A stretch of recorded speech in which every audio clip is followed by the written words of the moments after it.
परीक्षा नहीं हुई, लेकिन आज नहीं तो कल होगी। यह कोरोना महामारी आज नहीं तो कल जरूर खत्म होगी। स्कूल कॉलेज कभी ना खुले ऐसा नहीं होगा। अभ्यास करते रहोगे तो कोई पछतावा नहीं होगा।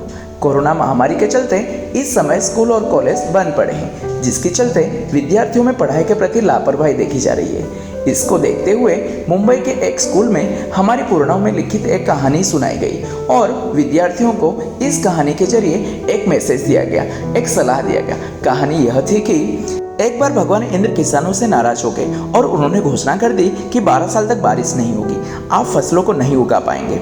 भगवान इंद्र से किसानों ने विनम्रतापूर्वक विनती की।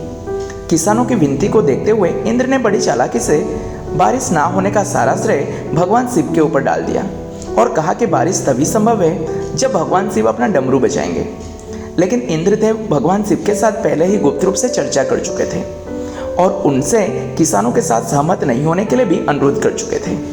जब किसान भगवान शिव के पास बारिश के लिए विनती करने के लिए गए तो उन्होंने भी कह दिया कि बारिश तभी होगी जब मैं 12 साल बाद अपना डमरू बजाऊंगा।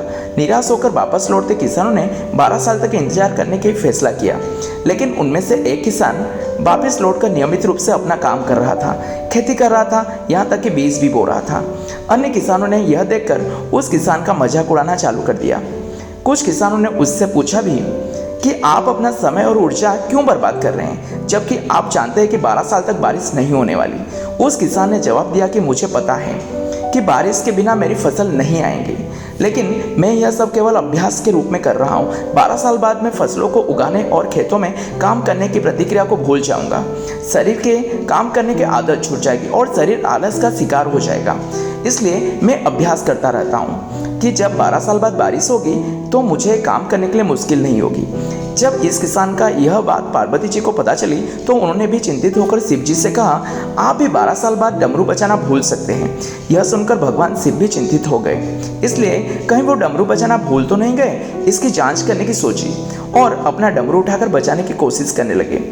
कोशिश करते हुए जैसे ही डमरू से आवाज़ आई वैसे ही बारिश होने लगी और जो किसान नियमित रूप से अपना काम कर रहा था उस किसान का खेत फसलों से हरा भरा हो गया।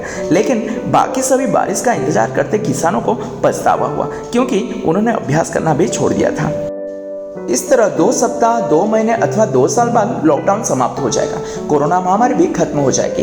इसे घूरने या महामारी का खत्म होने तक का इंतजार करने से बेहतर है कि आप जिस कक्षा में हैं या जिस अगली कक्षा में जाने वाले हैं उसका अध्ययन करें। पुस्तकों का अध्ययन करके अपने कौशलों को तेज करें। आपके पास जो ज्ञान है उसे और बढ़ाएं। समय का इस्तेमाल करें और ये सोचिए कि आप और भी बेहतर करते हैं, क्योंकि डमरू कभी भी बज सकता है। इसलिए अभ्यास करते रहें। अभ्यास ही गुणवत्ता का सार है। अभ्यास ही है जो आपको किसी भी क्षेत्र में पूर्ण बनाता है। अगर आप अपनी पढ़ाई के प्रति लापरवाही छोड़कर अभ्यास करते रहेंगे तो जब काम करने का समय आएगा, जब भी परीक्षा देने का समय आएगा, तो आप और चुनौती और आपके हर क्वेश्चन के जवाब देने के लिए आप तैयार रहेंगे। अपना ध्यान रखें और अपनों का ख्याल रखें, क्योंकि कोरोना अभी गया नहीं है। घर पर रहने की कोशिश करें ताकि आप भी और अन्य भी सुरक्षित रहे और नियमित रूप से अभ्यास करते रहें, क्योंकि डमरू कभी भी बज सकता है। वीडियो अच्छी लगी तो वीडियो को लाइक और अपने फ्रेंड्स के साथ शेयर करना मत भूलिएगा। Thank you very much.